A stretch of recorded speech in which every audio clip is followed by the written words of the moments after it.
Ito ay para sa ayaw magpa-opera at naghahanap ng natural na lunas para sa sakit na bato sa bato.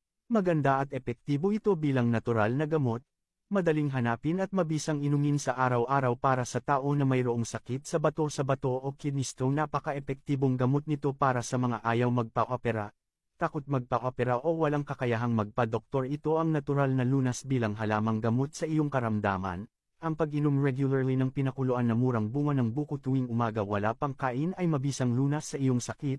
Sobrang epektibo ng ganitong pamamaraan ng paggagamot, at libre mo lang ito na makukuha, hindi na kailangan pang gumastos ng malaking halaga. Ang gawin mo ay pumitas ng isang murang buko kasing laki ng iyong kamao, hugasang mabuti at hiwain pakuluan sa 2 basong tubig o higit pa, inumin mo ito isang beses sa isang araw at pakiramdaman ang iyong sakit. Ito ay mawawala at gagaling ka. Kailangan lang ay tiyagain mo ito na gawin para ikaw ay gumaling.